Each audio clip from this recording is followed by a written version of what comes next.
Hello everyone, welcome back to my YouTube channel. आज की video में मैं आपको सिखाने वाली हूँ किस तरीके से पैडेड ब्लाउज़ को कटिंग करते हैं। और ये एम्ब्रॉयडरी वाला हमारे पास फैब्रिक है। इसके नेक पे दोनों तरफ फ्रंट और बैक में एम्ब्रॉयडरी हो रही है। तो मैं आपको बताऊँगी कौन से नेक को आगे रखते हैं और कौन से नेक को हम पीछे रखते हैं, ये किस तरीके से जानेंगे। और स्लीव्स में भी इसको एम्ब्रॉयडरी दी गई है, तो किस तरीके से हमें इस ब्लाउज़ को कटिंग करके बनाना है। तो चलिए वीडियो को स्टार्ट करते हैं। ये मैंने लाइनिंग लिया है और ये मेरा लाइनिंग इस साइड से फोल्ड है, तो मैं फोल्ड वाली साइड से ही कटिंग करना स्टार्ट करूंगी। तो सबसे पहले मेज़रमेंट ले लेते हैं। तो मेज़रमेंट करने के लिए मैं फोल्ड वाली साइड से ही इंची टेप को इस तरीके से रखूंगी। उसके बाद हम मेज़रमेंट लेना स्टार्ट करेंगे। तो सबसे पहले मैं लेंथ का निशान लगा लेती हूँ। लेंथ मैंने 15 इंच पर निशान लगाया है, क्योंकि मेरी ब्लाउज़ की लेंथ 14.5 इंच है। आधा इंच मैंने दबाव के लिए लिया है, 2 इंच मैंने नीचे फोल्ड करने के लिए लिया है। अब सबसे पहले मैं आर्म होल का निशान लगाऊंगी। आर्म होल मैंने लिया है 6.5 इंच और डॉट पॉइंट लिया है मैंने 10.5 इंच। तो जितने भी मैंने पॉइंट बनाए थे, सारे पॉइंट के ऊपर स्ट्रेट लाइन बनाएंगे, जैसे हम हमेशा लगाते हैं। तो सारे पॉइंट पर मैंने स्ट्रेट लाइन बना ली है। तो मैं एक बार फिर से आपको रिमाइंड करा देती हूँ कहाँ पे मैंने स्ट्रेट लाइन बनाई है। सबसे पहले मैंने स्ट्रेट लाइन बनाई है स्टार्टिंग में, उसके बाद 6.5 इंच पर, उसके बाद 10.5 इंच पर, लेंथ के लिए 15 इंच पर। तो ये सारी स्ट्रेट लाइन बनाने के बाद अब मैं शोल्डर लूँगी। शोल्डर मैं निशान लगाऊँगी 6 इंच पर, क्योंकि मेरा शोल्डर 12 इंच है, उसका हाफ़ मैंने कर लिया है। और नीचे वाली साइड से मैंने हाफ़ इंच एक्स्ट्रा लिया है, तो यहाँ से मैंने 6.5 इंच लिया है। उसके बाद मैं फिटिंग का निशान लगाऊंगी, चेस्ट का फिटिंग का निशान। तो यहाँ पर मैं 8.5 इंच के अराउंड ले लेती हूँ फिटिंग, क्योंकि मेरा चेस्ट साइज़ है 32 और उसको मैंने 4 से डिवाइड करके हाफ़ इंच प्लस कर दिया है। और नीचे से भी मैंने हाफ़ इंच कम करके ले लिया है। अब दोनों पॉइंट को इस तरीके से मिला देंगे और मार्जिन ले लेंगे अपनी इच्छा के अनुसार 1.5 से 2 इंच के बीच में। और इस तरीके से मैंने पीछे बैक में प्लेट का निशान भी लगा लिया है। अब मैं आर्म होल की मार्किंग करूँगी। तो आर्म होल शेपर से मैंने हल्की सी शेप दी है, ज़्यादा डीप शेप नहीं देनी है, क्योंकि जो ब्रेस्ट साइज़ है हमारा वो बहुत कम है। तो इसी के अकॉर्डिंग मैंने बैक पार्ट का मार्किंग कर लिया है। अब मैं निशान के ऊपर से ही उसको कट करूँगी। और उसके बाद हम शोल्डर को डाउन करेंगे। हाफ़ इंच मैंने शोल्डर डाउन किया है ऊपर से। तो इस तरीके से मैंने बैक पार्ट की मार्किंग कंप्लीट कर ली है। अब मैं बैक पार्ट को कटिंग कर लूँगी। मार्क के ऊपर से ही बैक पार्ट को कटिंग कर लेंगे। बैक पार्ट की कटिंग करने के बाद फ्रंट पार्ट की मार्किंग करेंगे। तो फ्रंट पार्ट की मार्किंग करने के लिए मैं फोल्ड वाली साइड से ही मार्क लगाना स्टार्ट करूँगी, क्योंकि मेरा जो ब्लाउज़ है वो फ्रंट से ओपन नहीं है, तो हम आगे से भी फोल्ड वाली साइड से निशान लगाएंगे। तो उसके लिए मैंने शोल्डर ले लिया है और आर्म होल लिया है 6.5 इंच और dot point 10.5 inch, 15 inch length. जैसा मैंने बैक पार्ट में मार्किंग किया था बिल्कुल वैसे ही करना है। उसके बाद जहाँ जहाँ पे मैंने पॉइंट बनाए हैं उसी पॉइंट के ऊपर स्ट्रेट लाइन बना देंगे गाइडलाइन के लिए। तो इस तरीके से मैंने स्ट्रेट लाइन बना ली है। अब मार्किंग करेंगे, शोल्डर 6 इंच लेंगे और नीचे वाली लाइन से 6.5 इंच। और फ्रंट पार्ट में हम 1 इंच का लूजिंग देंगे अकॉर्डिंग टू बैक पार्ट। तो 8.5 इंच हमने बैक पार्ट से लिया था, तो फ्रंट पार्ट से हम 9.5 इंच लेंगे, क्योंकि हम डॉट डालेंगे तो उसमें फ्रंट पार्ट हमारा कम हो जाएगा। तो इसलिए हम फ्रंट पार्ट में 1 इंच एक्स्ट्रा लेते हैं। तो दोनों पॉइंट को इस तरीके से मिला देंगे और मार्जिन ले लेंगे 1.5 से 2 इंच के बीच में। तो इस तरीके से मैंने मार्जिन की भी मार्किंग कर ली है। उसके बाद मैं आर्म होल का जो दोनों पॉइंट थे उसको स्ट्रेट लाइन से मिलाएंगे और ऊपर से शोल्डर से हम हाफ़ इंच को डाउन करेंगे शोल्डर। तो इस तरीके से मैंने शोल्डर को डाउन कर लिया है। अब जो हमारा प्रिंस कट का निशान है उसका मार्क लगाएंगे। तो ये मैंने यहाँ से डॉट पॉइंट से 3.5 इंच पर निशान लगाया है और नीचे से मैंने लिया है 3.25 इंच। थोड़ा सा पॉइंट कम लेना है नीचे वाली लाइन से। तो इस तरीके से दोनों पॉइंट को स्ट्रेट लाइन से मिला देंगे। अब उसके बाद हम आर्म होल शेपर का यूज़ करेंगे उसको शेप में देने के लिए। उसके लिए मैंने ऊपर शोल्डर से 4 इंच पर निशान लगाया है। तो जो ये मैंने पॉइंट बनाया है उस पॉइंट को डॉट पॉइंट से मिलाएंगे आर्म होल शेपर की हेल्प से। तो इस तरीके से आपको आर्म होल शेपर से बिल्कुल राउंड शेप देना है। उसके बाद 1 इंच नीचे एक निशान लगाएंगे और उस निशान को भी आर्म होल शेपर से इस तरीके से मिलाएंगे। फ्रेंड्स, प्रिंस कट की कटिंग अगर आप इस तरीके से करेंगे तो आपको कभी भी कोई प्रॉब्लम नहीं होगी पैड को अटैच करने में। अब आर्म होल शेपर को इस तरीके से घुमा दीजिए और नीचे वाली साइड से आप आर्म होल शेपर को इस तरीके से रखेंगे और मार्किंग कर देंगे। बहुत ध्यान से आपको इसको देखना है। अब मैं मार्किंग कैसे कट करूँगी ये आपको देखना है। सबसे पहले मैं आउट साइड से कट करूँगी। शोल्डर मैंने कट कर लिया है और आर्म होल साइड से मैं थोड़ा सा मार्जिन लेकर कट करूँगी। अब मैं बीच में जो मैंने प्रिंस कट का निशान लगाया था उसको कट करूँगी और जो मैंने दूसरी साइड से मार्किंग किया था उसको कट कर लेंगे। और बीच में से जो मेरा कपड़ा था दोनों प्लेटों का उसको निकाल कर अलग कर लेंगे और उसके बाद मैंने डॉट पॉइंट का निशान लगाते हुए डॉट पॉइंट को मिला के मैंने शोल्डर तक उसको मिलाया है। अब मैं फ्रंट पार्ट में जो आर्मोल होता है उसकी कटिंग करेंगे, तो वो किस तरीके से हमें करनी है ये आपको ध्यान से देखना है।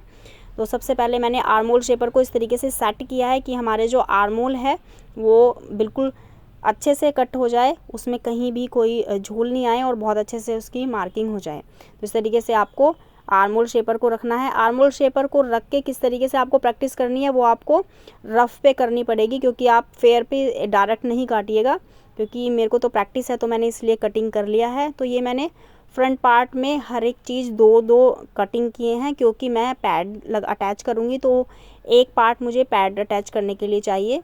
अब मैं स्लीव्स को कट करने जा रही हूँ। तो स्लीव्स को कट करने के लिए मैंने फोल्ड वाली साइड से मार्किंग किया है। सबसे पहले मैं स्लीव्स की लेंथ वाली साइड से मार्क लगाना स्टार्ट करूँगी। तो सबसे पहले मैंने 3 इंच पर एक निशान लगाया है स्लीव्स की शेप डालने के लिए और लेंथ ले लिया है। जितने भी मैंने पॉइंट बनाए हैं तीनों पॉइंट के ऊपर स्ट्रेट लाइन बनाएंगे। बिल्कुल इसी तरीके से आपको भी स्ट्रेट लाइन बनानी है। स्ट्रेट लाइन बनाने के बाद हमने जो सबसे पहले एक मार्किंग लगाई थी कपड़े को इक्वल करने के लिए, वहाँ से मैंने 3 इंच पर एक निशान लगाया है।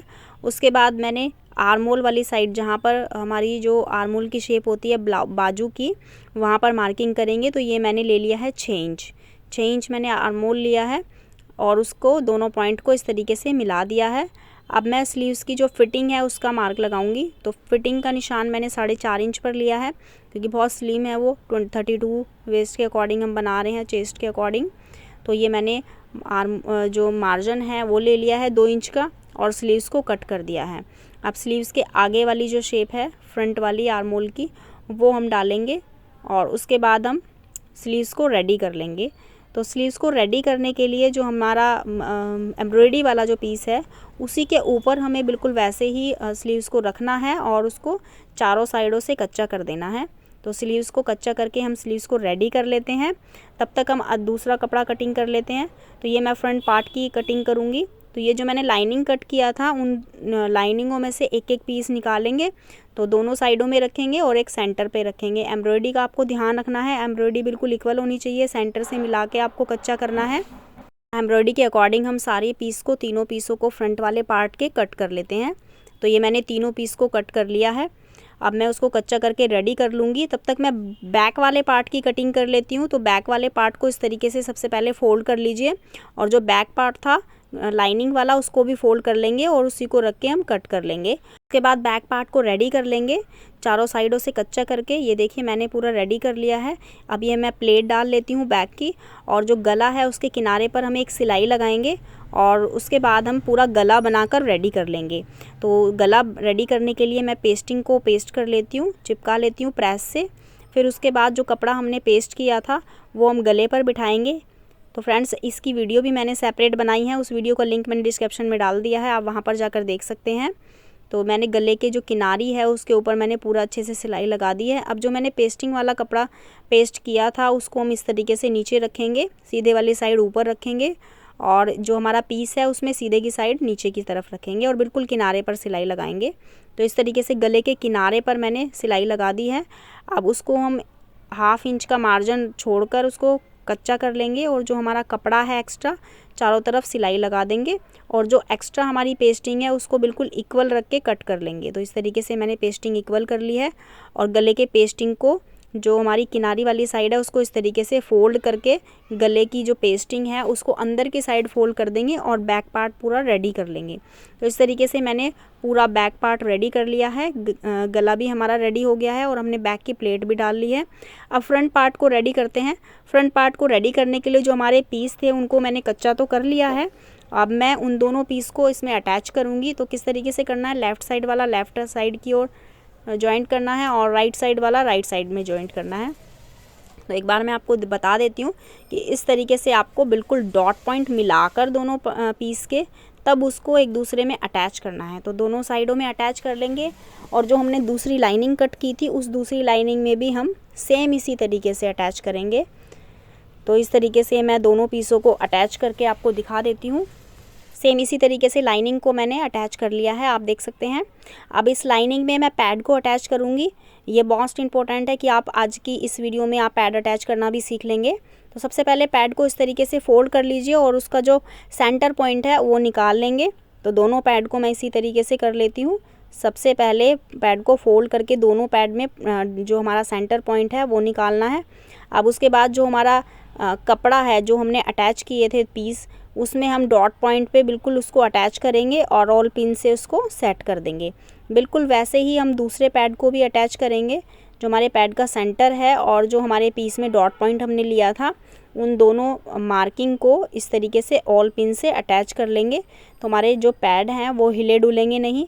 और हमारे जो पैड के चारों तरफ का जो हमारा कपड़ा है उसको हम मेज़र करेंगे और चारों तरफ पैड के इस तरीके से सिलाई लगा देंगे।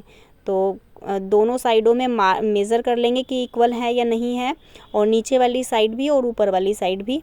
चारों साइडों में सबसे पहले हम नाप लेंगे इंची टेप से कि हमारे जो दोनों पैड हैं वो इक्वल डिस्टेंस पे लगे हैं।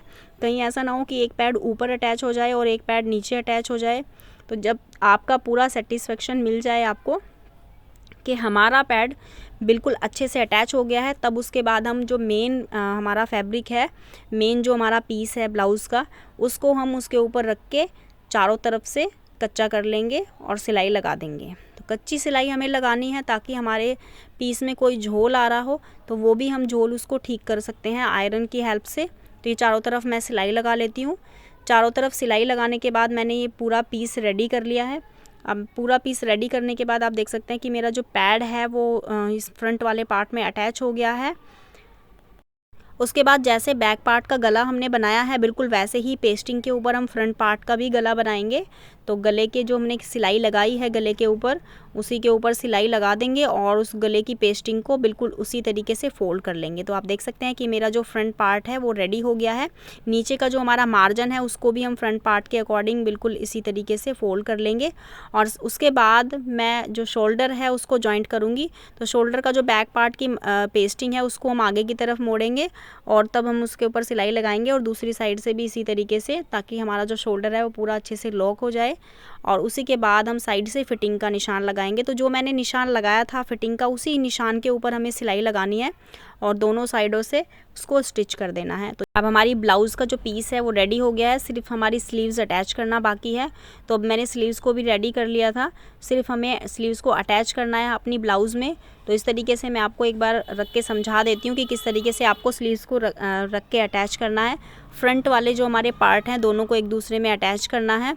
अब स्लीव्स को कैसे अटैच करेंगे, तो ब्लाउज़ का जो पीस है उसको उल्टा कर लीजिए और स्लीव्स को सीधा कर लीजिए। हमेशा स्लीव्स अटैच करने का ये बहुत ही आसान तरीका है कि आप जो हमारा पीस है, सूट है या ब्लाउज़ है, उसको उल्टा करना है और स्लीव्स को सीधा करना है। और बिल्कुल इस तरीके से गले वाली साइड से आपको स्लीव्स को अंदर डालना है और सेंटर से मिला के आपको स्लीव्स को अटैच कर देना है। और मैंने दोनों स्लीव्स को बिल्कुल इसी तरीके से अटैच किया। आप देख सकते हैं कि हमारी पूरी ब्लाउज़ बन के रेडी हो गई है। तो फ्रेंड्स, वीडियो अच्छी लगी हो तो वीडियो को लाइक करना ना भूलना। मिलती हूँ आपसे नेक्स्ट वीडियो में नए टॉपिक के साथ, नए डिज़ाइन के साथ। तब तक के लिए बाय बाय।